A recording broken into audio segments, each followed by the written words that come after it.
এই কথাখিনি আপোনালোকে ভিডিঅ' ক্লিপ মই দি দিছোঁ, আপোনালোকে এই কথাখিনি নিজে শুনি লওক। বহুত দুখ লাগিছে, অভিযুক্তৰ ইটোৰ পিছত সিটো বন্ধ পথ মুকলি হৈছে।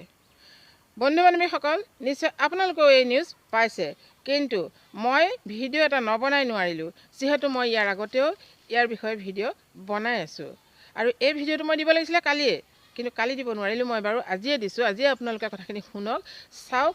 প্ৰত্যেকবাৰে শুনানিত শ্যাম কানুৰ খবৰহে আমি পাওঁ। ইয়াৰ আগৰ শুনানিত কি হৈছিলে, শ্যাম কানুৰ সেই পানীৰ কোম্পানী খুলি দিছিলে। ইয়াৰ পিছৰ 2 মাৰ্চৰ শুনানিত আমি কি পালোঁ, শ্যাম কানুৰ বেংক একাউণ্টেই খুলি দিলে।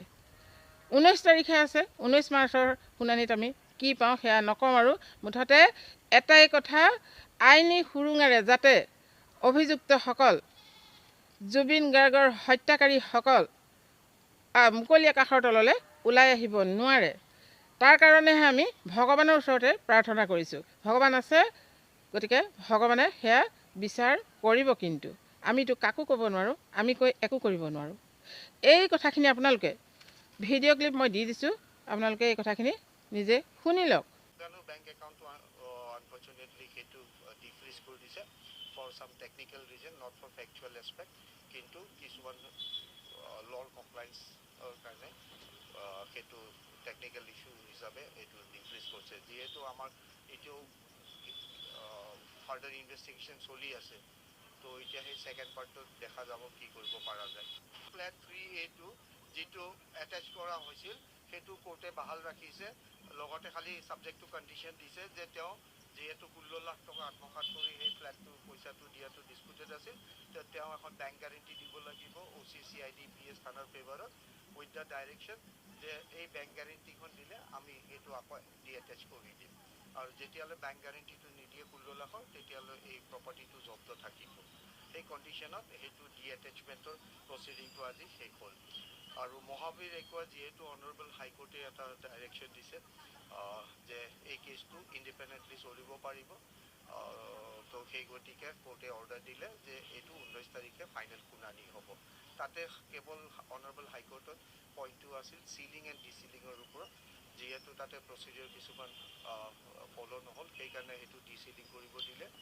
আৰু আমাৰ কিন্তু এইটো প্ৰচিডিং যিটো হয় এইটো ডিষ্টিংগুইচিং টু এটেচমেণ্ট অৰ্ডাৰ। তো আমাৰ এইটো এতিয়া এটেচমেণ্ট হিয়াৰিংটো 19 তাৰিখ, এই মাৰ্চৰ 19 তাৰিখে শুনানিটো হ'ব।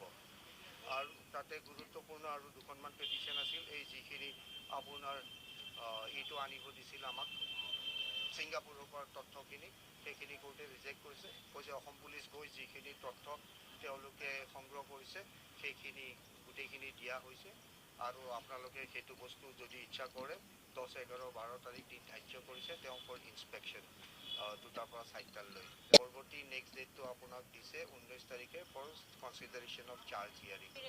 যিটো নিৰ্দেশ আহিছিলে, গতিকে সেইটো আমাৰ ছেশ্যন কোৰ্টত সেইটো চলিয়ে থাকিব বুলি এটা নিৰ্দেশ আছে। গতিকে সেইটো অহা 19 তাৰিখে চাম কেনেকৈ কি আহে শুনানিটো।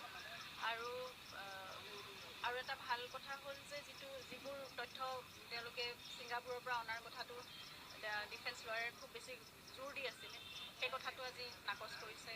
গতিকে অসম পুলিচে যিমানখিনি ইনভেষ্টিগেশ্যন তেওঁলোকে কৰি আহিছে ছিংগাপুৰত গৈ, সেইখিনি নথি পত্ৰই তেওঁলোকে ইতিমধ্যে দাখিল কৰিছে। আৰু সেইখিনি যদি তেওঁলোকে ফাৰ্ডাৰ চেক কৰিব বিচাৰে, তেতিয়াহ'লে এটা দিন দিছে 11, 12 তেনেকৈ কেইটামান ডেট দিছে, সেইকেইদিনত 2টা বজাৰ পৰা 4টা বজাৰ ভিতৰত তেওঁলোকে চাই ল'ব পাৰিব। নেগেটিভ কথাটো হ'ল শ্যাম কানু মহন্তৰ একাউণ্ট ডিফ্ৰিজিঙৰ কথাটো। সেইখিনিত কি লোপ হ'ল, কিবা এটা থাকি গৈছে, সেই বস্তুটো সেইটোৱে বেয়া হ'ল। মই জানো যে এইটো হাইকোৰ্টত এপিল কৰিব লাগে, আৰু এতিয়ালৈকে কৰা হৈছে নে নাই সেই ক্ষেত্ৰত আমাক জনোৱা হোৱা নাই।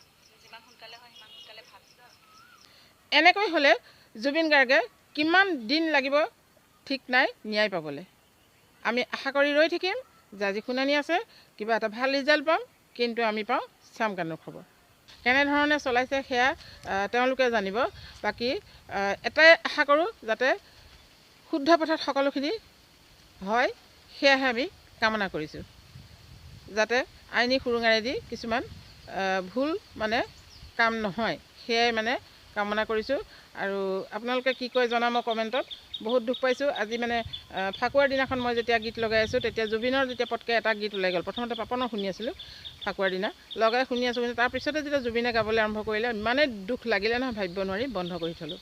গতিকে আজি ফাকুৱাৰ দিনা কৈছোঁ ভগৱানৰ ওচৰত, যাতে জুবিন গাৰ্গে ন্যায় পায়, যাতে আইনী সুৰুঙেৰে কোনো মানে হত্যাকাৰী সাৰি যাব নোৱাৰে, সেইটোহে আমি কামনা কৰিছোঁ। ঠিক আছে, আপোনালোকে কেনেকুৱা পালে ভিডিঅ'টি কমেণ্টত জনাব। কাৰণ মই ভিডিঅ' দি আহিছোঁ, জুবিন গাৰ্গৰ ন্যায়ৰ হকে কথা কৈ আহিছোঁ ইয়াৰ আগতেও, সেইকাৰণে মই আজি দেৰি হ'ল যদিও কালিয়ে দিব লগা ভিডিঅ' যদিও আজি দিছোঁ। আপোনালোকে কমেণ্টত জনাব কেনেকুৱা পাইছে। ঠিক আছে, নেক্সট ভিডিঅ'ত লগ পাম। ধন্যবাদ।